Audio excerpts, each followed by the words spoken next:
Hello everyone, I am Tacet and welcome to the Gyms of War Guild Wars Week 38 Day 1. It is a green day and today we are going to be doing another Dark Maiden center team. Actually the same one that we tried, the new one from last week, except this time in a slightly different order, just so it will hopefully work. And why is that one going? That's not even the one I had set. Where'd it go? It is... Where'd it go? It disappeared! No, there it is. But yes, I want to try using another Dark Maiden team. The main reason being Dark Maiden is going to be very good next patch because it's going to have immune to mana drain. Every single elf in the game is getting immune to mana drain among everything that has mana shield already. And since she is indeed an elf, she will be getting mana drain. And assuming they put this over Cursed, which will be the ideal thing for them to put it over, they better, then she will be insanely good. She actually will not be that viable if they replace Nature Link or Snare. That would almost be more of a nerf to her than even a buff. But if they were to make the right decision and get rid of her Cursed, she will be insanely good. Even if they don't, there's already some other ones that would be decent, like Asha and Valkyrie, and well, Valkyrie's already decent regardless, but you know. But yeah, Dark Maiden, she's already decent as well, but she'll become even more viable, so I just want to get more practice in with her, as when Guild Wars switches over to next patch, she probably will be used for most red and green days for both of them. But anyways, let's go and get her in. We're just going to be running a Dark Maiden, Kraken, Captain Skullbeard, and a Famine. The Famine for the mana drain, Dark Maiden for the mana generation, the Captain Skullbeard also for the mana generation, and the Kraken for the main kill card. Well, I guess Famine will technically do that as well. And a red-blue just so we can +1 both of their manas. And she already has a natural +1 on green, which will also help with that. Anyways, how have you guys been doing? Okay, move that over. Take a skull into a red-purple into... That's a lot of stuff. We'll take all that. Somehow still not full mana from all of that. We do have a web though. That gets rid of almost all the explosions on a Dragon Soul. It only has a default of 3. I think we're going to let it poke us, unless there's another alternative. I don't think there's any way we could take a red without him scolding us. I guess that's not too big a deal, so we'll do that. See if we have a Dark Maiden. We have it on brown. Not really that useful. We could get a Famine out of it. We have purple as well, so that's quite a bit more useful, so we'll go for that.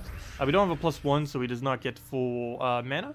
Feels weird using a gem spawner that doesn't actually give it a +1. Normally I do when I use a Kraken, but this particular team doesn't really need it.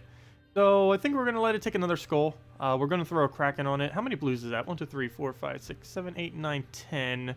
Hopefully he'll add more blues to the board, ideally. So we'll take the purple. That'll give us the full. He did add a few. We're now up to 12. And we didn't... Oh, wait. We did an extra turn it. Perfect. So we got it right at the end there. We'll probably move this just for damage sake, and then go for the explosion, even though we didn't really get to use the mana. That'll die to the explosion, and we get quite a bit of our mana back. And we'll just use a heal here. Need to make sure we keep spamming the Dark Maiden. That's one of the things I sometimes don't do enough. You gotta make sure you keep casting her just so she will keep healing. Once again, I think I'm gonna skull it. Or you know what? I don't have to skull it.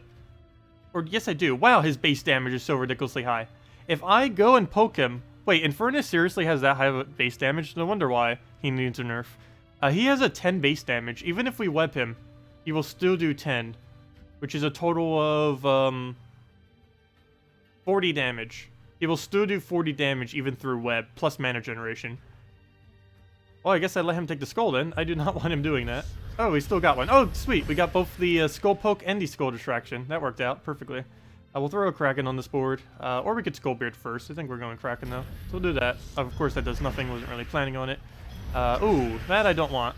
That I definitely don't want. So we'll throw down a little bit of damages there.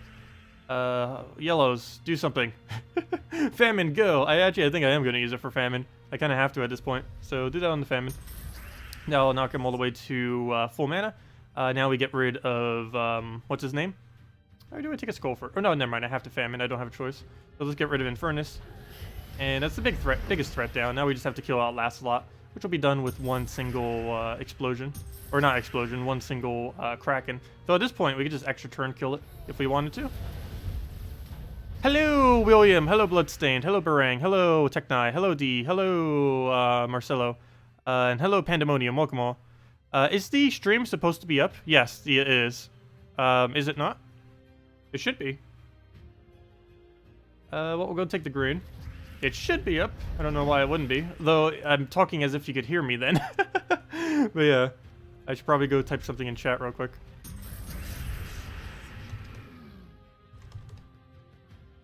There we go. Success. We'll go through the explosion. And it dies to the extra turn, and now we can just kill it out with a Kraken. And down it goes. Doesn't matter that it misses, because we already won. On to the next one. Oh, we haven't even hit rank 1 PvP yet. It's Tuesday, we haven't even hit it. Aw. Okay, well, we'll go on to a green day. Looks like all goblins. This should be a little bit easier as long as he doesn't go crazy, because goblins do get hit pretty well by webbed. Most of them will do almost nothing when webbed. She'll do 1 damage to everything. She will have a 1 stat gain randomly unless she does the explosion, and he will have only a 2 stat on each one of his things that he does. Actually, he gets hit the best with a entangle, so that's actually really good that we have the Dark Maiden there then. What do we actually throw, though? We don't have anything good to aim this at, despite having it right now. So I guess we'll just work our way towards, ideally, blues. Though the biggest downside with that is it takes away from our Kraken extra turn chance. There we go. We'll do this on green. Not the best idea with what's her name there, but should be able to get through the first lock quick enough. Move that. Need to try getting to our famine. Getting a lot of mana there. We already have the Kraken. Might as well throw that. We do indeed land it. Very nice. I don't believe we have any other drops here. As I mentioned, with all the skulls, he should die pretty quick off this board, simply because what's his name keeps creating them. I almost want to throw this again. There's a pretty good chance that we'd still get a skull peer out of this. I either take a double skull now, or we can throw this. I wish there was a trait that both entangled and web simultaneously. That'd be great. Like on skull, do both a web and a entangle. That would be such a useful troop. They need to give that to a mythic. Every single time it takes skulls, it will do like multi-effects whenever it takes a skull. That'd be cool. Or maybe not a mythic, maybe like a legendary or something. Give it an entangle web on skulls. That'd be very useful. Anyways, let's go. I guess we'll double poke him. I want to do this so badly, though. I'm going for it. Ah, we didn't get it. But we did get all of our mana, so I guess that works out as well. Only bad side with that is I don't get to kill him now, which will make sure that she gets to cast. But we have Famine ready, so that might not be as big of an issue. We do give it some mana there, as long as it doesn't cap out, though. Perfect. We'll just go through the Famine, kill out... I don't even know which one's the bigger threat at this point. I'm going to kill out that one just in case it wants the extra turn at all. I don't need it going crazy. We can do it on green here. We do not have blue open up, unfortunately. So I'm just going to take the green. Or you know what? I want blue so badly, but I don't want to waste a Dark Maiden just to take it. So we'll take the green and go from there. Yeah, I know. We could have gotten a triple skull drop on the previous board, if that's the one you were talking about. I wanted to go for the explosion instead in hopes that it would extra turn. Unless there was an extra turn one that I didn't see that was already left on the board, in which case I completely missed it. Oops. But I didn't see any extra turn. All I saw was a triple skull. Or, you know, three pairs of skulls. Okay, well, there's a lot of Famine mana. The only problem is he doesn't actually have full mana, which means we're in a bit of a bad situation. Because it is going to get maybe the explosion, as long as it does a stat gain here. Oh, perfect, we got that. So let's go for the explosion and hope we get lucky. Nice, not an extra turn though. And that does almost nothing. Okay, please end your turn. Please end your turn. Please end your turn. Luckily that one is webbed. There we go. Okay, we should be fine now. Do I throw a Kraken? If I miss, that would be so bad. I kind of just want to skull into... Skull into Famine into... Wait. There's 2 skulls. There's a low chance it's going to be a double yellow. We're actually going to Famine first. Let him do his thing. Then we skull. Kills that. Then we only have 1, which will Kraken. We'll do that. That dies. He'll do that. We'll take the other one. Oh, should have double checked for Dark Maiden. I actually could have lost her there. That would have been a fail. I will go get green. Blue would also have been a pretty good choice there, but we'll move that down. Go for the Kraken here. Please devour. Perfect. And down already. And if it didn't, we still had everything else to go use. Dark Maiden's getting pretty low on the HP value. She's not really made to be tanked with, but oh well. That's what we're using her for. That is what we're using her for. Okay, this could be a bit of an issue. It has a Queen Mab variant. This team does not particularly have anything against the Queen Mab variant other than a quick Kraken. Though we need to actually land a quick Kraken to be able to do that, so hopefully we will. And yeah, I guess we'll just get into it. Go for Dark Maiden, give it a chance. Was it a quad skull drop extra turn? I'm pretty... I'll need to look at that later. I'm pretty sure it was only a triple skull. I might not have seen it, though. That is very highly likely. It happens. Go for blue. That will give us our explosion and board clear and Kraken. Actually, you know what? Let's just do it on green. It feeds back into herself, but still, we get plenty of mana overall. Move that over. Oh, wait, did we have alignment there? Ah. I should have done Dark Maiden if it was. Only 8. I do believe I want to wait just a little while. There's not enough to really convert into anything. I could do it into green, but it would be used mainly just for a heal. I guess that's not a bad thing. You know what? I am going to do that. We'll convert this into green. And that is basically all it does, is heal us. But it does give our mana back, so that's nice. We'll throw down the Kraken here. Hopefully it'll land. Not really, but we have the cast ready to go. Get our explosion. We are now frozen, at least on one of them. It's only Dark Maiden. Though then again, those are 2 of our somewhat important colors. Mainly the green on her is the important color. As long as we don't get frozen on blue, that's the main concern. And the only way we could be frozen on blue is if Captain Skullbeard is hit. So we'll go take the blue over, go throw another one of these. He completely misses with that, which is really good for us. We could actually convert this into blue, though I don't really have much of a need to do that. Purple as well. That one we do have slightly more of a need to do. So we can do that, explode the board, and then go from there. It also gives us free red, which will make sure she gets back to full mana. And now we just explode it. This should be full mana for everything except Famine. Okay, or everything. That works too. So what do we have here? We have Famine. We pretty much won at this point. I would have to make some kind of really big mistake, like accidentally taking an extra turn on a color that I can't do. Like, for example, if I was to convert everything into red, that'd be a huge fail right now. Though, if I take this, it will give him the red automatically. Is there anything I could do to convert this to stop it? A blue. No, never mind. That wouldn't work. Never mind. There's not a single thing. Oh, wait. Yeah, wait. Blue would work. Blue would work because there's an extra turn over there. And then that would get rid of all this red and everything. Before I do that, though, let me take this yellow because that's extra damage. So we'll do that. Wait, what made him heal? Wait, you heal whenever you take damage? I thought that was only at the start of turn. Anyways, not that big a deal. Let's go and do that on blue. Oh, that's just your HP going down. Never mind. Okay. I thought that was like a heal or something. Anyways, let's get Kraken down.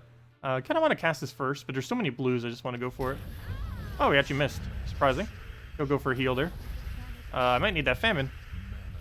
That's not good. Okay, let's go get that Famine out then. And then we'll go explode the board, get our manas. Obviously, Kraken is the thing to kill.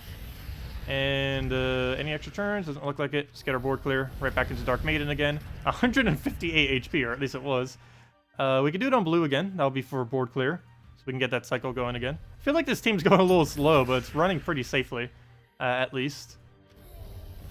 We're getting way too high stats, which is not necessarily helpful. In Guild Wars, there's almost no point in boosting your stats. Same as PvP, because in PvP it's too slow, and Guild Wars you don't really get any points for doing so. So it's not really that advised. Like, it helps you win, it's just not really improving your overall score that much. Ooh, nice extra turn right there off the 5 times. Pure luck, though. But that is basically what he is, pure luck. Other than placing a little bit more skulls onto the board. Can we take a double skull? That wouldn't even be enough to kill even if we did. Well, now it would be. But there's no double skull, but we can go skull into Famine. And that will be match. Or should be. There we go. And yeah, there's way more than enough damage, and down it goes. Sweet. You prefer your maidens dark. But yeah, they are going to be doing the separation of classifications of all of the elves. They're going to be doing a dark elf and a light elf and like something else elf, I think. They're like doing 2 or 3 different classifications of elves. I know that dark elf is one. I forget what they mentioned for the others, but I know there's at least 2 classifications coming next patch. The main thing coming next patch, though, of course, is the Guild War changes. It's no longer going to be Guild Wars every single week. Oh, no! And instead, it's going to be 2 other new features that they're going to be adding to the game. One is raids, and one is something else. So that's going to be interesting how that pans out. Hello, William. Hello, War. Welcome, welcome. And if anyone has any questions, team builds you want me to do, or anything of the such, feel free to leave them in chat, and we'll definitely make sure to go over them all. And if I accidentally miss it, just leave it in chat again, and I will get to it. Well, we'll take a green-brown here. We're already so far into Famine, I might as well keep going. Always nice to have a Famine ready to go, just in case. Dark Maiden to full mana definitely needs to happen here, so that is exactly what we're doing. Just need to figure out which way I want to take it. So I guess we'll take it for Skull Distract, so he'll take that. Never mind. I gave him an extra turn. I did not see that. Also, the thing dropped one further than I was expecting. So that also happened. But we can famine right here. So we'll go for that. Do it on the brown.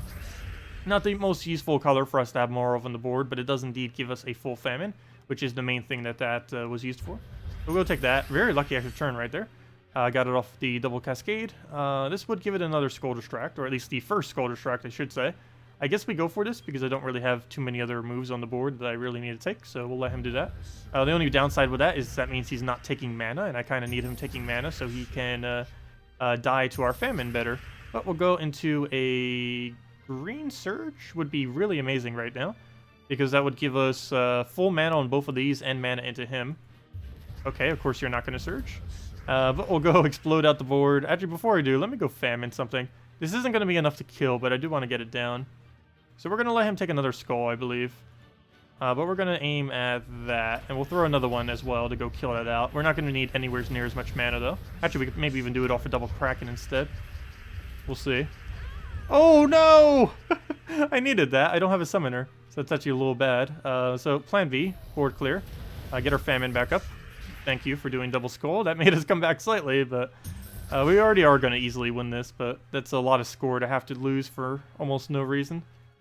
Yeah, Dark Maiden has no skull resistance, so that happens sometimes. Throw this down. I tried it with Kraken earlier, but it kept mana blocking me too much on green, was the biggest issue with first slot Kraken. Actually, Kraken's almost about to die too. It's starting to get too high of a skull value. I want another Kraken cast. Is that enough damage? Yes, it is. I would need this to surge. Oh! Wait, we don't have a +1 green anymore. So that's not full mana. It's going to be one off. Ooh, that's a little bad. Okay, we'll throw the purple there then. Oh, that is really bad, actually. Well, we'll get a Kraken down. Hopefully it gets to the Devour. I'm going to need a Famine on something kind of pointless. Probably on the Azura. We'll do that. It'll grab that. I have to Famine here. I don't really have a choice. So we'll Famine on that. It'll take whatever. Ooh, good thing it did not skull there. That would have been really bad. Hopefully this will overwrite one of the skulls, or at least extra turn. It has to do one or the other. Or you know what? Let's just take the skull now. I don't even need to. I'll take that. Oh, he took away my blues. That's not good. I needed those blues. Actually, I might take a green here. No, we'll throw the Kraken first. So we'll do that, just to make sure she dies. And Kraken might die, which will lose us even more points. Yep, there it goes. Okay. A little unfortunate, but we can easily just go into another cast of this, and it's pretty much match. Actually, I think that is, and down it goes. Well, that could have gone a lot smoother, but still a victory. And the final battle, we have the exact same team! Such diversity in teams. Okay, let's try this again. This time we won't lose the 2 troops. Need to make sure the Dark Maiden doesn't die. Need her to cast quicker on herself. Would be helpful. So let me try going directly for her mana. So green. Oh, that gives him too much purple, though. Let's take this green, then. Yeah, we can take it for brown as well. So we'll do that. Try for the reds. Didn't get it, but actually we didn't even need it at that point. We have purple. That looks nice. We have... yeah, purple. Let's just do it on purple. We have just purple. No, actually I think there's one other one, but purple was definitely the better option. And nothing to move there. We'll go for the purple down. We can take it for red. That gives us... no, that doesn't give us a green extra turn. It actually gives him a green extra turn. Those were just one higher. That'd be amazing. Yeah, it's going to bring both of them right there, which will give him a 4 times right there or a 5 times right there. Oh, that's even worse. Oh, what to do? I want that skull, though. I want that skull, and I want to make sure we get the Kraken mana all the way up. Wait, what? No Guild Wars every week? You were going away for 1 week, and things get nutty? Oh, yeah. Yeah, a lot of things are changing next patch. But yeah, Guild Wars will no longer be a weekly thing. It'll be a tri-weekly thing. Every 3rd week will be Guild Wars. I don't know how to do this. I don't want to give him all that mana. That's obviously too much mana. I also don't want to give him that particular skull. I think what we're going to do is try this and try for some kind of cascade. Okay, well, that gave us quite a bit of mana at least. We'll throw down the Kraken. Dark Maiden, if it was an extra turn, I actually would throw that, even though we'd barely gain any value from it. I'll throw this down. We got a Devour. It wasn't an extra turn, but at least we got a kill. So that works. Do we have any convert for this? We have nothing for extra turn. Oh, yes, brown. Okay, we'll do that. I need to keep making sure we heal her, so she doesn't die. We'll throw that down. Got Famine. A little too late, though. Yeah, a little too late. A lot too late. I'll wait a bit. Okay. Yep, pretty much.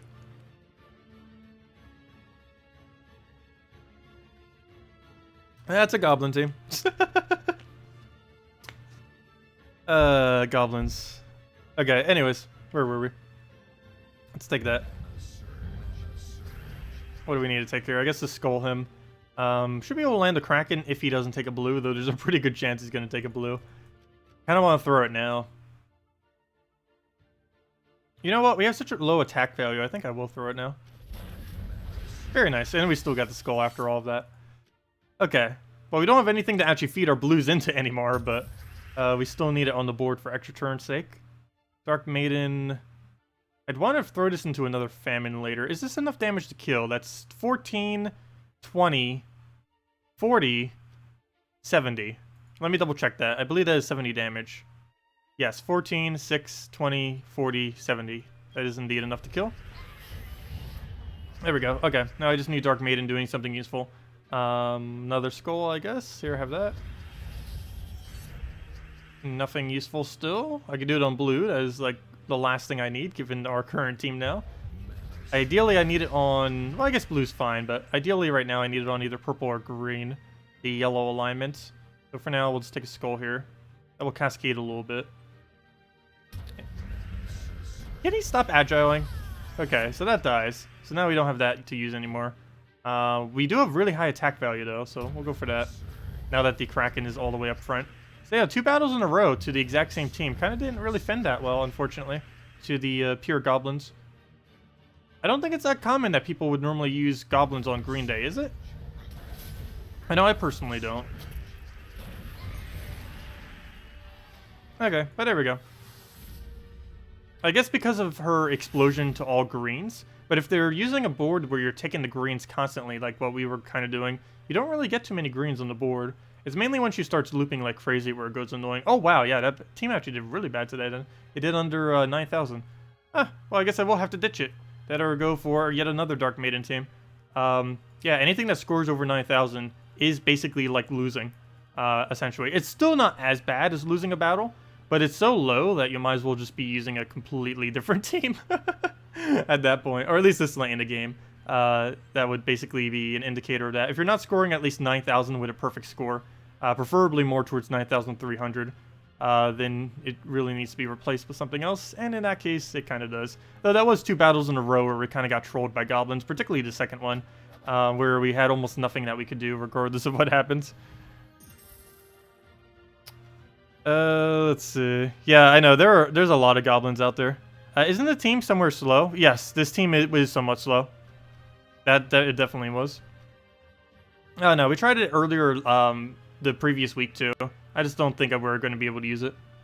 It's a nice concept, it's just not going to work. I like it in concept. It's just in actual practice, it doesn't really get what we need to do. Or at least not quick enough. And it dies too much to too many things. But oh well. Anyways, guys, if you guys still have any other teams you want me to do, any other questions, feel free to leave them in chat. I'll go do dungeons in a moment as well. And, yeah. And if you had any questions about the next patch, we do know pretty much everything about next patch already.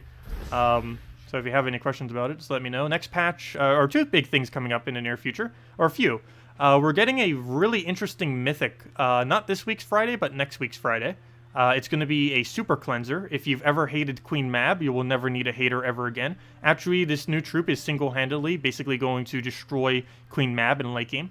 Queen Mab will never be used again, or at least a lot less, because it's just such a ridiculously hard counter to Queen Mab specifically, as well as anything that ever places stats effects. Basically, it's going to be a mass cleanser, the best cleanser in the game by a mile and a half. It's also a bit of a reverse famine, which is kind of cool, because the boost ratio is based on your allies' mana instead of the enemy's mana. It has a lower boost ratio than Famine, but it's not really made to do damage. It's mainly made to keep your team cleansed of stats effects. Other than that, what was the other thing I was mentioning? Oh yeah, we get New Kingdom next Monday, as in this coming Monday, as in 6 days from now. So that should be pretty interesting. It's also really nice that the Kingdom's coming out on a Monday. It was originally supposed to come this Friday, but it's an Australian holiday. But yeah, this next upcoming Monday, we are getting the New Kingdom, and it's coming out the exact same day as the event. So the second that the New Kingdom is released, you will be able to use event keys for it to go get most of the troops from the Kingdom.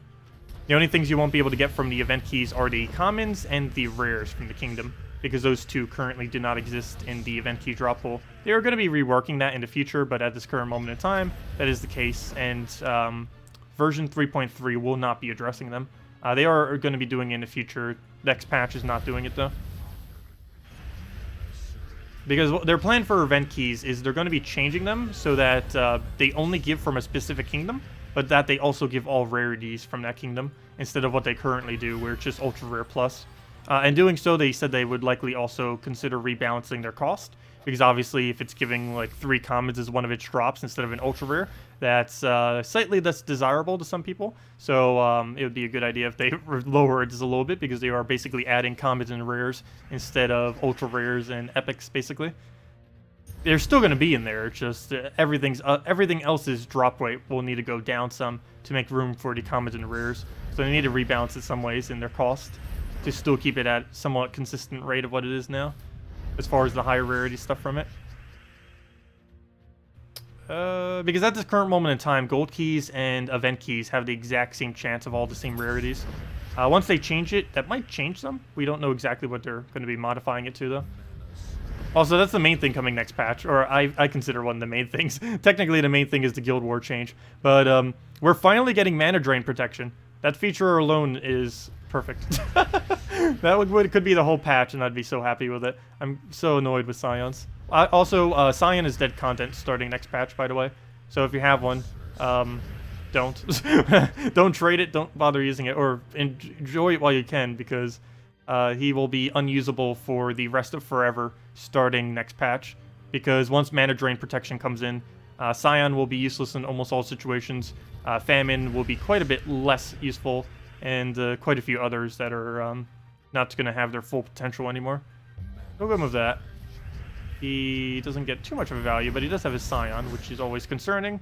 We'll go throw this down, get our stat reduction. We have Famine, but that doesn't really help if he extra turns, but he didn't, so that's good. We'll throw this Famine at his Famine, and then go get an Infernus, so that dies. One less thing to have to deal with. Actually, I probably should have just done that on the Scion, so it couldn't do anything. Really, only 2 blues? Where are all the blue? We'll go get Infernus then to clear out more of the board, and go from there. Oh, this Infernus better hit it. You gotta be kidding me. Luckily, we extra turned there. There we go. Oh, the second hit the one that already died, so it didn't die. Okay, we'll just take a skull. Oh, wait, it lived? Agile, what are you doing? There's Agile on him. I almost forgot that's even a thing. Yeah, he is immune to Devour and Agile, plus a Devour. It's an interesting combo that in theory should be good, but it has such a low Devour chance that it's not. Anyways, down it goes.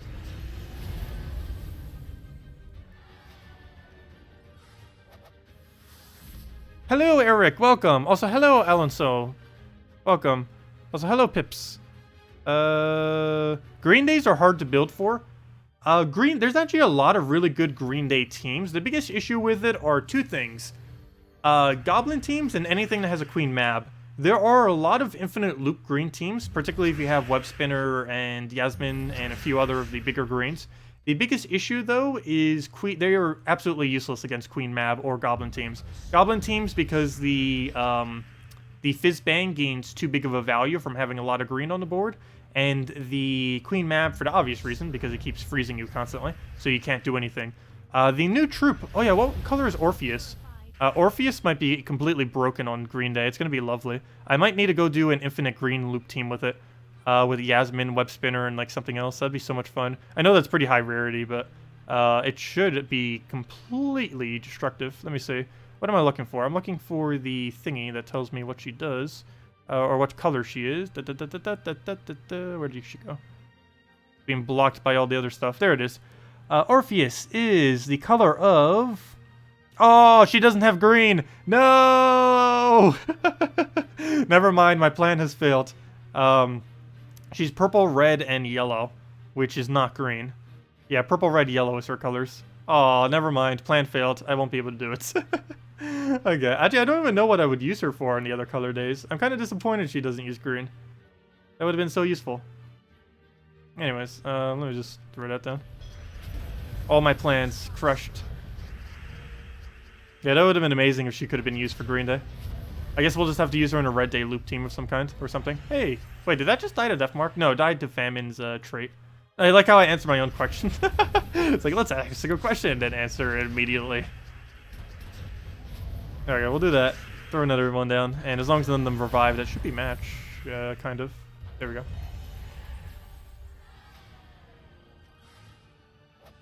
Yeah, I wouldn't be surprised if they keep changing her color. They did that some with the most recent mythic that came out earlier this year. He ended up getting his color changed like once or twice. If I'm not mistaken, he was even released with the wrong coloration on him for his traits. I didn't even notice because I already have infinite, basically, of all of the arcane trait stones. But yeah, he did have his colors reversed for whatever reason. Or we already know the reason. It's because he used to have different colors, but they forgot to change his... they forgot to actually change it on the troop, which is funny. I think they already did. I don't know if they actually fixed it within the game or not. If not, he might be the only mythic in the game that has coloration that requires arcane trait stones unrelated to his color, which would be really funny. Pretty sure they fixed it by now, though. Well, we'll go through a famine. Obviously, I can't check because I don't have a way to re-trait him at all. We'll go and kill out... I don't even know which one's the bigger threat. First slot or last slot? I guess last slot, and then we'll kill him with Infernus because that's obviously not going to be enough damage. Go for that. Hopefully the Infernus will actually hit him. Oh, that's not going to be enough, even with the Infernus. Barely. We'll need an HP reduction. We'll go for that. Nice, exactly what we needed. And then we just Infernus again, and almost match. One more will do it, of basically anything. Or I shouldn't say anything, we need a full AoE of some kind. We'll do that. Nice. Oh no, he's going to get a summon. It's a really annoying summon too. It's the tankiest summon in the game that anything can do. He's pretty useless because it doesn't really have any offensive capabilities. But there's one place that he's really funny in. If you ever draft him in Arena, Anabite Warrior or whatever he's called. Actually, what is he called? I did that in one of my... when I had to go farm some souls on my other account the other day for the Dragon Soul to go show the video that we did. We ended up getting... Or I ended up getting him. It was all off-stream and everything. But he was amazing in Arena. He gains like 10 armor per cast because he gains a 1-to-1 boost ratio on every skull removed. So you just get this ridiculous amount of armor that is basically a higher armor gain than Dawnbringer even hits. Of course, the other account didn't have Dawnbringer, nor were we up against one, but still, it would have been around that line. Not only that, but you get to remove all the skulls so they don't get to hit you, and then you get a summon on top of all of that, and the tankiest summon in the game at that.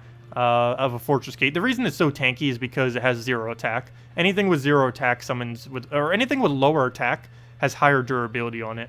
It's actually quite meta, particularly with how strong casting is, to always use troops that have low attack because they are some of the most durable troops in the game.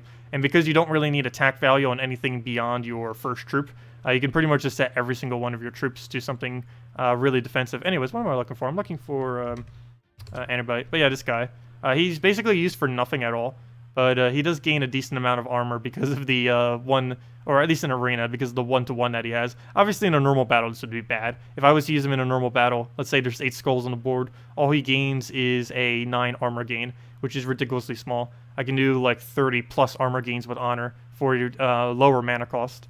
Or for the same, wait, is Honor 11 or 13? I actually forget now, fail. 13. For the same mana cost, I can do basically 3 times the amount, almost 4 times. But yeah, he also does a summon of what is called Fortress Gates, which you can even see he comes up. And the Fortress Gate is just so ridiculously tanky. He's 74th, 84. It even has 10% this week, making it even tankier. That's pretty funny. One of the highest durabilities in the game, too. Can we still sort by durability? I believe with 10% it might actually be the highest. Actually, the other Void Portal might be because it has 20%.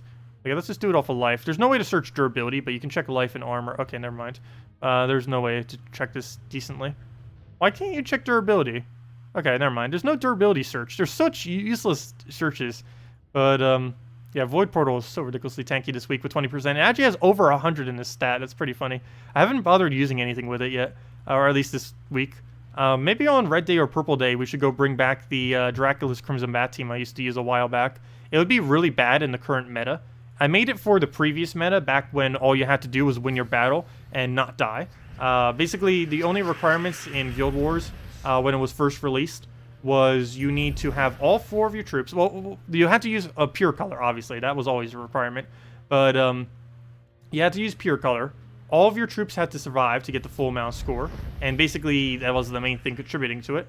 And yeah, that's it. And you had to win the battle, of course. But that was it. All you had to do was make sure everything survived, use the pure color, and you're good to go. So if you did those two things, yep, that's all you had to do. So basically, Void Portal would be used to not die constantly. There were many battles back when it was meta that you could go from one Void Portal to an entire team and then win. You didn't even really need anything else. Your entire front line can die, and as long as you had the souls to actually be able to summon with it, you could just resummon an entire team, kill out the entire enemy team, and then boom, you win. Pretty funny troop. It's a really ridiculously slow troop, but it's a really defensive one. It's one that you would use for higher win rate, not for speed or anything. And with the current Guild War system, I haven't bothered with it because it would be way too slow to be viable. But hey, we might bring it back out. Why not? If we're up against a lot of Krakens, I might throw it down once or twice. I don't think many Krakens are used on a Purple Day, though. I'm not sure. Because Purple Day runs quite a bit with like Grim and stuff in backline. Purple has plenty of Imperviouses, and it's getting another one next week with the new Mythic that's coming. Is there somewhere where it lists what stats you gain at what level? Kind of. There used to be, but I don't believe it goes beyond level 1000. I don't think anyone has made an updated list of that anywheres that I recall. But yeah, ask Techni. He's the highest level in the game. If anyone's gonna know, he would know. He'll know all the leveling, or hopefully. But yeah, there's nowhere to really know that. I believe they're gonna be reworking that system eventually anyway, so not really too big to worry about. I recall that you get a magic at level 500 and an attack at level 1000. Other ones in between that are pretty irrelevant stat gains like armor and HP. And off the top of my head, I can't really remember most of the other ones that you get at lower levels and such. Oh, we got another explosion there. This Kraken is going to be the bane of us this time. Actually, the freeze more so, but oh well. As long as we can keep getting Inferno spams. He also has a 0 attack at this point, which is helpful. Oh no. He gets to hit us now. But that might not even matter. We're cleansed perfectly on everything. And he should have 0 stats pretty much. The only thing he has is attack at this point. And one more hit will indeed knock it out. We'll go and do that with an Infernus, and down it goes. There we go. Well, that was a bit shaky there due to the Devour, but oh well. It happens when you don't use Impervious or immune to Devour last lot. They'll just sometimes get you. That clip will happen. Hey, he's using an all Wolf Garrick team. Or not an all Wolf Garrick, all War Gear team. I really wish there would be another viable War Gear or two that come into the game. The main thing that War Gear is missing as a class right now, or as a typing, or troop type, whatever you call it, is it doesn't really have a good mana generator. It has basically every other role you could possibly need, but doesn't really have anything for a good mana generator. They added one thing to kind of serve that purpose, and that was the totem, whatever it's called, the War Gear totem. I forget exactly what they named it, but that totem was supposed to be it, but they made it so ridiculously weak that it doesn't really serve as a proper mana generator. Okay, what do we even need here? I need full mana on you. But Azura is so much closer that I might as well just go for her. Oh, she didn't get the surge. Okay, well, we'll just do that then. Nice extra turn. We'll throw this down to clear out the board. That gives us Gorgoltha. And Infernus as well. Very nice. Just throw that down. Inside my ear is so itchy right now. I don't know why. Not like I went swimming or anything. Not like I could. It's like 40 degrees outside. But, I don't know why. It's been really weird lately. Anyways, we'll go through the Famine. Throw down last slot. I want this mainly because of Infernus, so we get the better alignments. Get the Gorgoltha here. That should give us full Infernus, and it does. No extra turn, though. And if these hit correctly, that's match. So he'll die to that. That's actually really good. Thank you, Famine. And now it dies. Perfect. If he didn't die to that, we actually probably wouldn't have gotten the kill. Is there a video or Guild War team, attack team for beginners?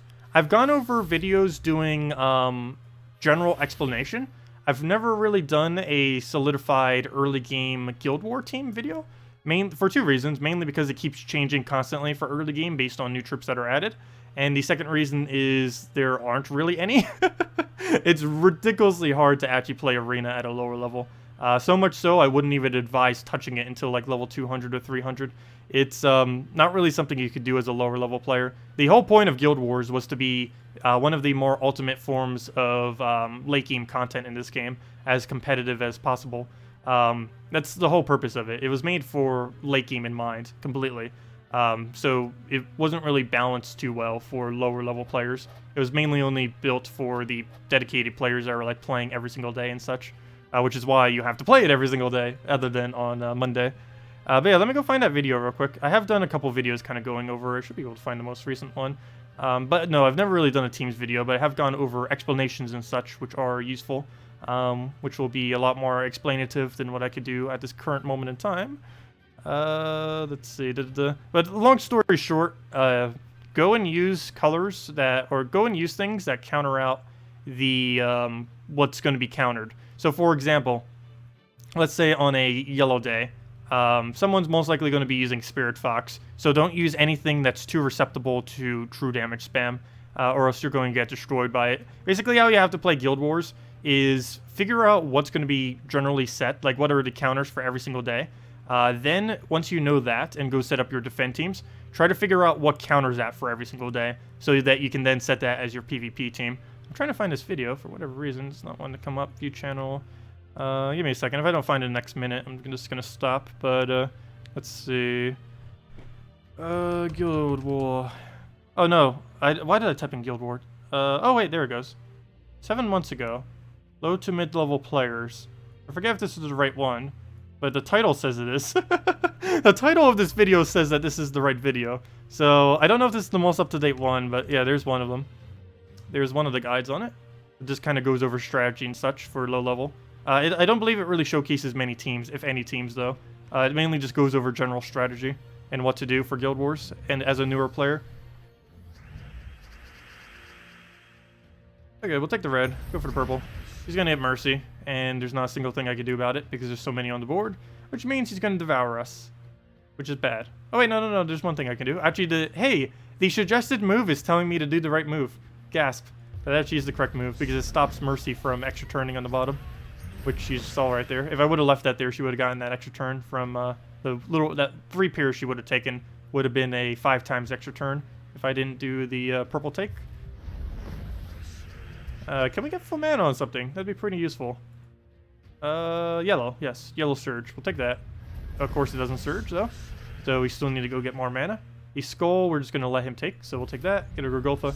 We'll clear out the board. For whatever reason, he doesn't go for the skull, so we really need that famine. Luckily, there it is. What's the biggest threat on the opposing team right now? I'd want to kill either first slot or last slot, so I guess in this case, that would be the Great Maul, because it's a lot more scarier than a Mercy. Mercy doesn't really get to do much offensively. When it's used on the defend team, it's mainly only used for one purpose and one purpose only, and that is in hopes that the Mercy will get a really good first cast. Everything beyond Mercy's first cast, when used on a defend team, is pretty much useless, because the enemy will most likely have enough control of the board by that point that all they'd have to do is almost anything, and it would make Mercy miss and just give them a bunch of purple, or a bunch of yellow, I mean. But yeah, Mercy is kind of that one of those kind of troops where you just go all in with her ability. Even when you're kind of using her on a normal team, you do that as well. You might even just cast her once on a normal team, where the first cast she does right at the beginning of the battle is the good majority of the value that you even end up getting from her. Where on earth is my guard's avatar team? I know that's like one of the only ones that actually set as a Mercy default.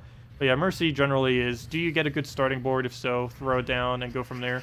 You just throw Mercy immediately, get just for it to go start, and then kind of go from there. We actually got lucky enough that we actually get to recast her. Normally, she would not regain all of her mana. Most of the times, you would just cast her once and then leave it like that. But we were able to get it right there. So we'll go see if we can get ourselves a Hellcat, since that is what we have. Mercy would also work, but neither of them are available. Oh wait, yeah we do. We have blue. So we'll go to that. Double check with the Alchemist. Throw that down. Double check with the Mercy. Throw that down. And that gives us a guard. Take everything off the board. Throw down the guard. Throw into his second cast. Go from there. Dead. Pretty much. So we'll throw the guard. First cast down. Get the Hellcat down. There we go. Nice. And guard again. Dead. And that's pretty much her. She can really help speed up things. I think one of the more common things that she's used with, which I don't try doing too often, I think I have it set up, though it is one of the quickest teams in the game right now, actually, is using her into a Gorgulfa. You Mercy, ideally first turn, get the Gorgulfa up, explode with Gorgulfa, fill into 1 or 2 really devastating troops, and then kill out the entire enemy team. That's one of the quickest compositions that exists, similar teams to what we're using right now, or even just this exact team. Normally it's ran with Bard class though, not with Dragon Hero class. I am currently using Dragon Hero class mainly because I use it for a lot of other stuff as well.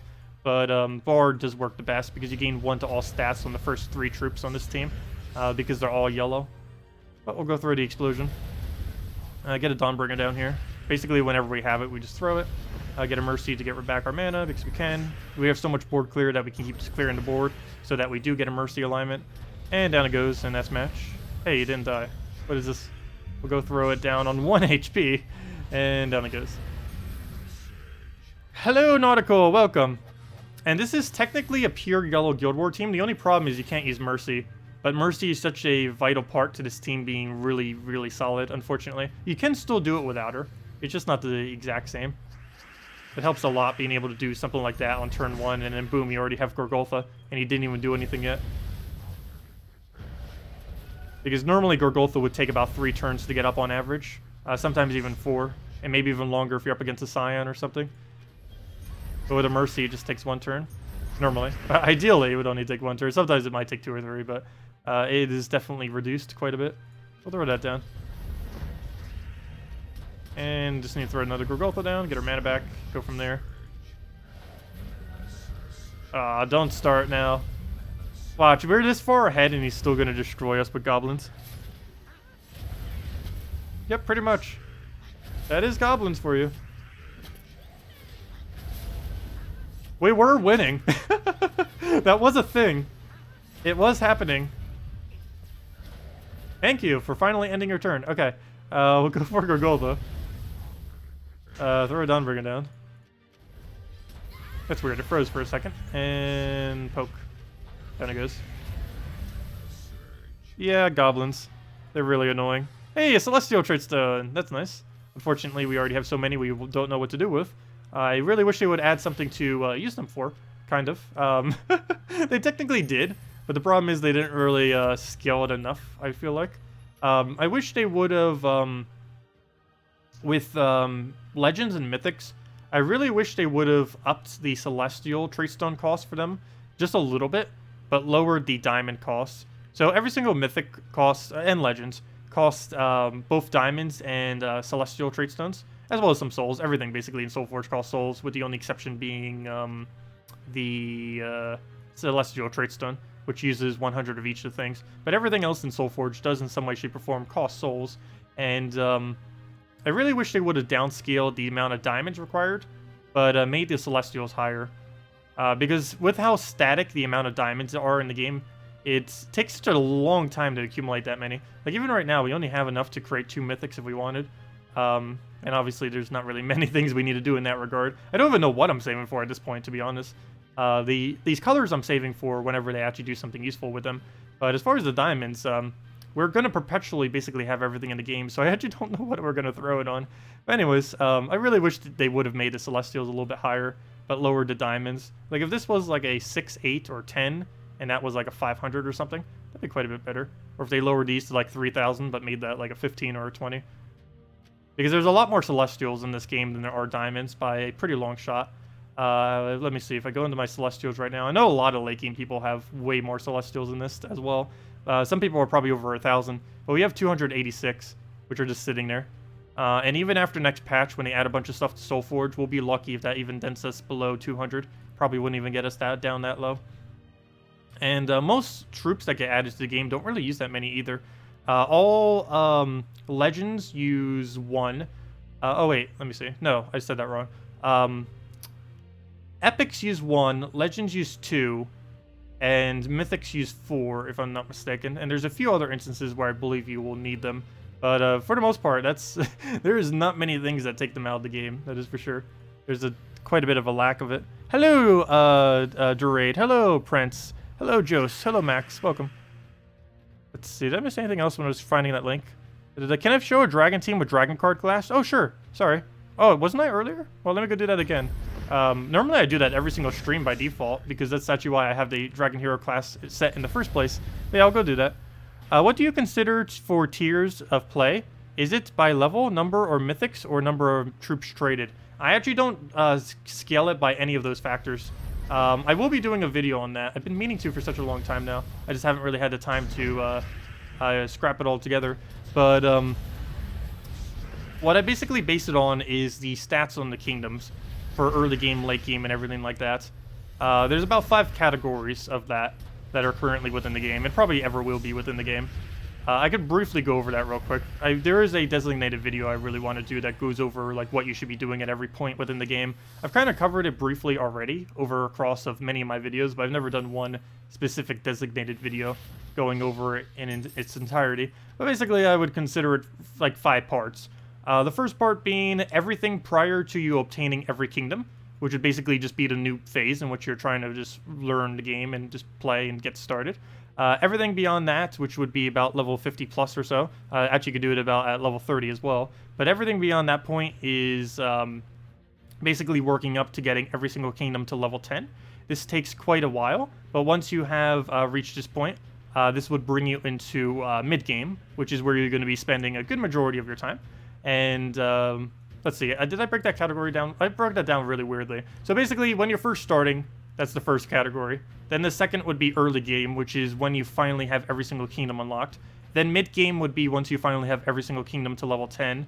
Late game would be once you have every single kingdom to 5 gold stars, or pretty close to 5 gold stars, which basically means if you go under any kingdom, they have these power levels on them, and as you get traits and such, you would end up getting an additional kingdom stat.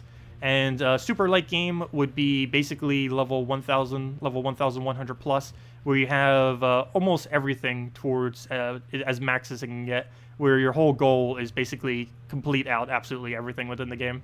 Full-blown completionist, which would basically be this kind of category. At this point in the game, that would be about level 7 or 8 stars on every kingdom, approximately. There's also some that have 9. But yeah, those are basically the 5 categories. And what you do in each one of those categories is completely different than any other category. Like how you spend your resources, what resources you're trying to get, how you're specifically using specific resources and stuff like that. It all changes based on which one. But yeah, I will be doing a video explaining that in the future, going over that really in depth, because people have requested for it before. And normally when they do, I'll just explain it for their level range, but I never explain it for the entirety of the game, or at least I have never done it yet. Alright, we'll go throw that down. 4 times Rhinax. Oh, I just realized I did another not dragon team. Let me go do that one that was requested. Then we'll go do whatever other ones I might have missed. We'll throw the Infernus right here. I'm doing the Infernus first. Normally I would do the other way around, but I was assuming he would summon. He actually didn't. I did that whole thing because I thought he would summon. But let's see if we can kill him here. I think we can. If one of them hits him directly, it will. Perfect. Exactly what we needed. And now we go kill that out, or at least get a poke. And now we just have the guy that's summoned automatically to go kill, which should be pretty easy. All we need is the little cast, and down it goes. Hello, Mouth Breather. Welcome. Welcome, welcome. Okay, let me go over the, so all dragon team. There's a couple of different ways that we could do this. I believe the only one I actually have set up at the moment is the pure red dragon team, which we could show. I have a partial all dragon team too that I use, even though it says 4 times dragon. It's actually not 4 times dragon. It's triple dragon, though close enough. It's dragon hero class with the mountain crusher, a dragon soul, a Farish Ra, and a world breaker. You could replace out both the Farish Ra and the World Breaker. Ideally, those would be the 2, though. The main reason why these 2 are used is the 2 of them in combination covers every color in the game, which is pretty useful to be able to cover every color, because you get to cover everything with just 2 troops, which is very rare. The only other real combo that exists that is viable as far as the double colors is Famine plus Death, which you'll see occasionally later in the game as well, though it's going to fall off next patch to be almost useless. But yeah, you pretty much just use this combo. I'll go show the other one too. I have a red Guild War team that uses pure dragon. Basically anything based around Dragon Soul plus Christine X is pretty decent all dragon team. Of course you use a Dragon Guard. The main thing you want to try utilizing when you're using Dragon Guard is anything that can yield you extra turns, because that's what yields you the extra stats on him. This particular team is trying to run off of Farish Ra extra turns. We didn't actually get any for almost this entire battle other than right there. But ideally, that's what this team is set up on. And then you just keep getting the extra stats. You can just keep getting the AoEs here and there. Farish Ra easily one-shots everything, and you kind of just go from there. And we'll just throw that down, and down it goes. Okay, let me go get one of the slightly cheaper ones. Now, if you really wanted to go cheap, you basically just build the whole thing around the Dragon Soul and then go from there. We even just did a video a couple days ago over 4 times dragons. 4 times dragon teams that we'd use early on in the game. And you could just replace out one of them for your Dragon Guard class. It would work out pretty well. But the other one I like using is the 4 times red one. This is also my red Guild War day. Oh, this one's even more expensive. It's like, let's go show a cheaper team. Oh, it's even more expensive. This one has 3 mythics instead of 2, if you count Dawnbringer as a mythic, which most people do because, well, it is a mythic. It's actually the only mythic weapon in the game. What to do here? We'll go and take the Skull Poke. I'm trying to take the yellow extra turn there. We didn't end up getting it from the Cascade, though. This team can be a little bit of a slow start. Main thing we need is get Dragon Soul immediately, and then work from there. And if Dragon Soul doesn't want to go up for whatever reason, like right now being 1 mana short, it can be annoying. Let's see. Go take the red there. He doesn't actually take it, so good for us. Get a bunch of Cascades, throw the explosion, stop doing things, there we go. And he's going to clear out the board. As long as he doesn't Skull Poke us, that's fine. Okay, never mind. Well then, it didn't even revive. What are you doing, Dragon Soul? Ideally, we'd get the Dawnbringer up in time before anything shenanigan-wise would happen like that. But oh well, now we're basically back to the same team we were just using, where it's just Dawnbringer plus Worldbreaker for the combo. But yeah, alternative for Dragon teams, you generally just run Dragon Soul Christine X is amazing. Gorgoltha, Dragon Soul Christine X as a triple base team is very powerful. They are tweaking Dragon Soul some next patch, but should still be pretty viable, particularly earlier on in the game. Though whatever changes they are making, they might be trying to make it slightly less viable in early game, because they are a little bit concerned with how ridiculously good it is earlier on. Because there's nothing that comes even close to matching it as far as how powerful it is. At least that early in the game. Later on in the game, it's pretty well balanced. It has way too high of a boost ratio for lower level players. He's gonna get a summon. Actually, I think we just lost this battle. Not because we can't win, but because the battle's gonna take so long to win that I might as well not even play it. Because he's just gonna keep reducing my stats with those things. We're gonna have to keep throwing a billion Dawnbringers. Also, I have to take the skull. I don't even have a choice here. We'll take that. Sticky situation here. Also, I still haven't even done dungeons yet, have I? Let's see. Also, I love how I'm like showing, trying to show a good dragon team. It's like, oh, we're gonna lose to a bunch of Quazets. I am literally about to lose to one of the worst troops in the game, as his entire team. Obviously, that wasn't one of his starting team, but yeah, that's still gonna happen. Ha! You didn't hit HP. That'd be amazing if we could actually win this. He would have to keep hitting not HP. I'd also need him to stop hitting magic. Actually, he hasn't hit it once, but I would need him not to hit magic as well. Okay, good. He hit armor. If he could just keep doing that, that'd be great. Okay, a skull. Do I even take that? I think I do. Not because I need to poke him, but because I need him not to remove my barrier. So we'll do that. Now he can remove my barrier, so I'll go leave him that. Ideally, we could take mana here, though we can't. So plan B is we take the skull. Still no mana we need. Also bad. Actually, what even is the move? Brown? That's it? Okay, we'll take that. He'll take the blue. We'll take the red. We got Dawnbringer. Should we let him poke us? No poke for you. Okay. He's going to do the Quazet. We'll do it right after the Quazet. Or do I do it before? My biggest concern is what if he hits HP? I only have 28 damage. Problem is, what if he lowers the damage? Okay, I'm gonna do it. Okay, he lowered our attack to 0. That is bad. Now we have to kill him only on ability casts, and now it's even more pointless for us to take skulls because we do nothing with it. What even is this battle right now? A 0 attack 1 HP hero against the weakest troop in the game. Or one of them, not the absolute weakest. It's pretty close though. If there was a top 10 list made of worst troops, it is on it. That is for sure. Oh, he actually turned it. Oh, no. And he has now 2 to cast. We're going to lose to a Quazet. Okay, we'll go and move that down. No mana we could take. No mana I can drop. I have to go do a weird move where I basically just set up for the following turn. No, he HP. Interesting. Anyways, that happened. Do you usually start around the same time? Oh yeah, we start around 8 p.m. Eastern Standard Time every day when we do the streams. I showed this team. That's sad. We lost against that. With the team I use for Red Guild War Day. I do have a backup Red Guild War Day as well. I have the, actually I might have overwritten this, didn't I? Oh, this isn't a real team. Though it technically is. But, I don't know why I set this here. I think I was showing it to someone, but then I accidentally overwrote my team and I was like, whoops. But this is actually a really good early game red team, by the way. Alchemist Triple Goblin Rock. It's way too slow to use in late game. You wouldn't really score that well for late game, but if you're having trouble winning as an early game player, this team is 1 rare with 3 ultra rares, and it gets an infinite loop that auto wins the battle as long as you're not frozen. So yeah, it works out pretty nice. Normally it's used with Alchemist Hellcat Double Goblin Rocket, but you can just run it with Triple Goblin Rocket because you need it for pure color. Also, we got the Damon thing from there, so we go grab that. What else did I miss from all the chatters? Let's see. If anyone did do a video or did a say anything that I might have missed, definitely feel free to leave it if you still have the question. Hello, Nautical. I already said hello. The other one. What would you consider? I already did that. Oh, an anti-Scion team. An anti-Scion team, I like normally doing a Great Maul into full mana very quickly. This might not seem like an anti-Scion team, but anything that has the only once? What is it? Cast once. Anything that has any of these ability. There's only 6 of them currently in the game. Actually, technically 5 because Dwarven Slayer kills himself. So there's only 5 of them currently in the game. But any of these used in first slot, I guess minus Scorpius. So there's 4 of them. There's 4 of them. But any of these used in first slot is a particularly decent counter to a Scion. With the best one being the Great Maul. With the second best actually being, surprisingly, Tsarian. One of the few purposes he has. But basically what you do is you Mercy into either a Great Maul or Tsarian, or I guess even a Rock at this point.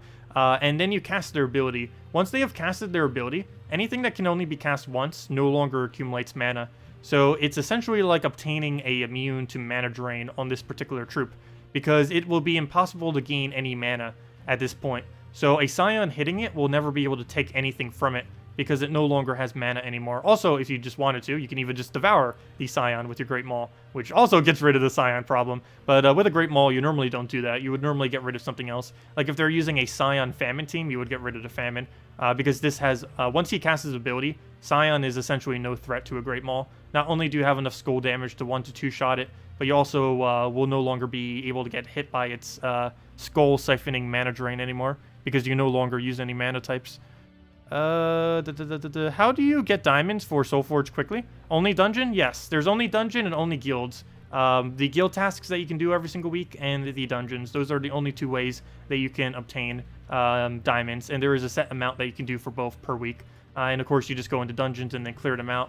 There's nothing you can do to get any more at this current moment in time. They might be adding it in the future, but it is not coming in next patch, so and it probably will be a while if they ever do even add a way to infinitely farm them. But similar to seals, it's one of those kind of things that you can only accumulate a small amount of over time. It's not really something that you can go and grind out, unfortunately. There's a lot of resources in the game that you can go out of your way to go grind out. But seals and the Soulforge resources, like the diamonds and those other little shards and such, are unfortunately not obtainable by any reoccurring means. You just have to do the daily means, or the weekly means, like the dungeon. I mean, like the guild tasks. But right here, we'll go take the red. Move that down. Throw that down. What was the other question? Do you get the... never mind, I already read that. Any idea for Guild War Red Day without Infernus and Element Grim? I posted this earlier to someone, and I already forget what team I mentioned. It was something with a... you want to run basically a Sunbird plus Dark Maiden combo, and then put 2 other troops behind it. I completely forget what I ended up mentioning earlier. Someone asked the exact same question earlier on a comment, and I already forgot what I said, unfortunately. But, yes, basically you just run a Sunbird Dark Maiden combo. Sunbird is a ridiculously amazing tank. It's one of the better tanks in the game, surprisingly, even though it has no skull mitigation whatsoever. What makes it so good is it has a low mana cost into a basically revive. Every single time it casts, it starts as a brand new troop. So any damage it would have taken essentially gets undone every single time you do that. So every time you cast a Sunbird, you're basically starting off with a full durable troop all over again. And you just keep doing this over and over again with good mana generators like Dark Maiden or anything else. And you'll basically be immune to skulls. Not to mention, she also has a pretty solid attack, the Sunbird. So you can get a decent amount of damage for Guild War purposes. And it goes pretty quick. Also, her killing herself does not actually count as damage lowering your score. Or I don't believe it does. I've actually never used Sunbird consistently enough to be able to tell if she does or does not lose points from doing that. But based on what people have said so far from using it, it doesn't seem like she loses any more points than what you would normally have from a normal team. If anything, she just raises it. So I don't believe her damage, her killing herself does anything negative to your points, I don't believe. Though I have no way of confirming that. But you'll find out pretty quickly if your score goes down a bunch, but yet you still won. But yeah, basically just a Dark Maiden Sunbird combo.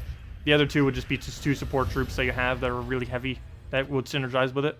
Merlion last slot. Actually, I think that's what it was. Merlion and Ragnagord. Oh, I remember what it was now. I know exactly what it was. Yep, that was what it was. It was this team right here. I don't know if you have double traded Ragnagord though, but this is relatively cheap. Ragnagord, Merlion, preferably fully traded. You need it for its impervious last slot for Krakens. Dark Maiden, and Sunbird. That's pretty much the team, or that is the team. The Sunbird in there. And we already had the +1 green, so we don't need that. We mainly just need the +1 brown, and beyond that, we can put the other one on anything. So I guess in this case, that would be red, I guess is fine. So we will go for the brown-red. Is there anything we can minus? Oh yeah, what's the minus yellow banner? We could go +2 purple, +1 red. Oh, there we go. That will give us even quicker Sunbirds, assuming it doesn't die, but that will make sure we get to spam it even more. So let's go throw this against something. I don't want to throw it against this, though for the sake of being able to do it in Guild Wars against anything, I should probably throw it against this. Oh, never mind. No one would use this in Guild Wars because it's double humility. So let me repick into something else then. Let me try fighting something that actually gets used in Guild Wars. Repick. I should probably just be repicking PvP. That wouldn't be used. Repick. That would be used. Actually, you know what? No, it wouldn't. It's a little bit weird of a format. Yeah, that one would. No, but then again, it's more of a red day invade than a defend. Someone put something that would be used in Guild Wars. There we go. That is the exact team that would be used in Guild Wars. Let's go do this. It's also a Scion, so we get to see if it counters Scion. I actually don't know if it would. I assume it would because there's a low enough mana cost. Normally anything with pretty low mana cost is okay against Scion. Okay, speaking of that, let's go and take the skull there. If nothing else, at least it does very little damage. Though unfortunately, it being webbed has no effect on its drain. I'll go do that, get our Ragnagord. Now we can finally get mana. Let's go get rid of brown. Clear out the board. Don't you dare drain our Sunbird. Good. So right here, we'll just throw Sunbird. I don't really have anything else I can go do other than poking it. Unless we got a double poke. You know, I am going to go for it. I didn't get it, though, unfortunately. If we would have gotten a double poke, it would have died, of course. I want to take red, but he will skull us if I do. Also, if I take brown, he will skull us, so I guess we take green. Luckily, we surge, and we got the skull, so very nice. Nothing I can do with this Dark Maiden. Also, Dark Maiden gives health to your first lot, and then Sunbird gets a boost ratio based on health. So, even though you're kind of wasting the HP, you're also somewhat using it because you use it for damage, which is still nice. So, basically, Dark Maiden is giving a damage buff to your Sunbird, is essentially what that ends up doing. Wait, do I not have a +1 on my brown? Oh, yes. In me setting the banner I just did, we no longer have a +1 to our brown. That probably is more viable than the banner I just set. It is really important to have +1 with a Ragnagord. You need it to be able to get his ability up 1 turn quicker. He should be at full mana right now, not at partial. And we'd use him right now if we did, but we'll go use him on red, or use that for red. We have Sunbird, and we'll just cast that out. Dark Maiden will hold until the board gets a little bit better. But yeah, you basically just repeat this cycle until you win. And it'd be a relatively cheap team. It's a ultra rare, a rare, a ultra rare, and an epic. It does need to be a little bit traded. Ideally, let's see. You would need, yeah, pretty much everything fully traded, except for Ragnagord, which would only need 2 traits. But everything else would most likely want to have fully traded. Because you need this for its Firestorm.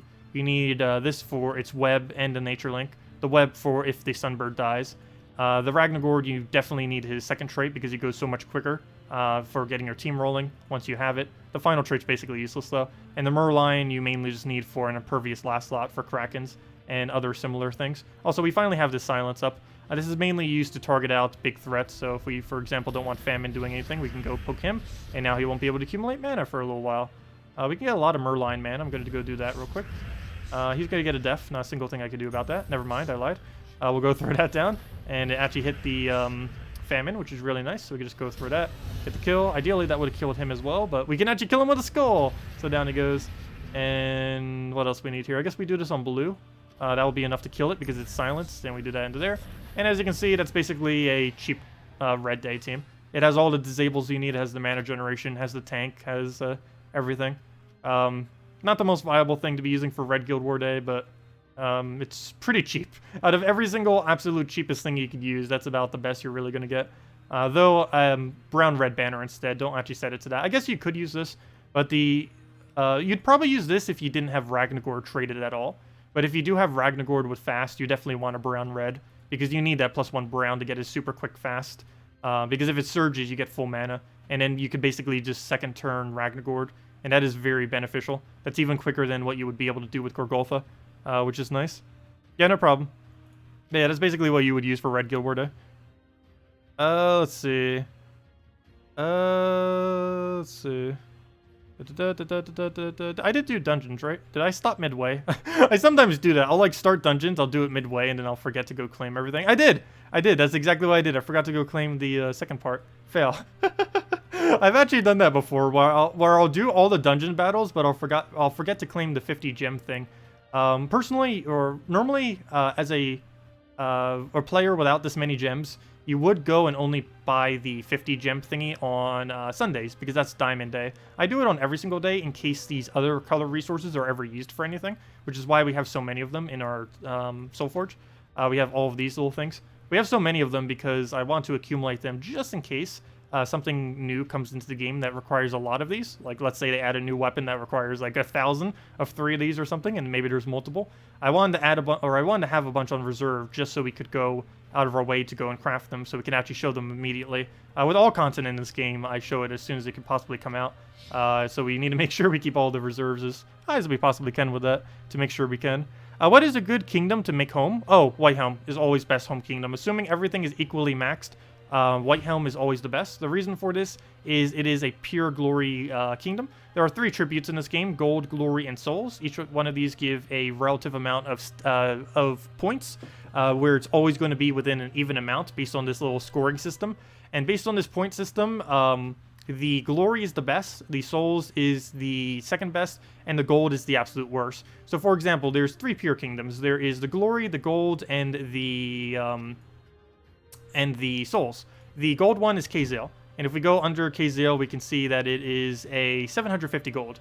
So 750 gold, we can easily get this 3 times that much in a single PvP battle. So this is worth less than 1 single battle. It is a very horrible tribute.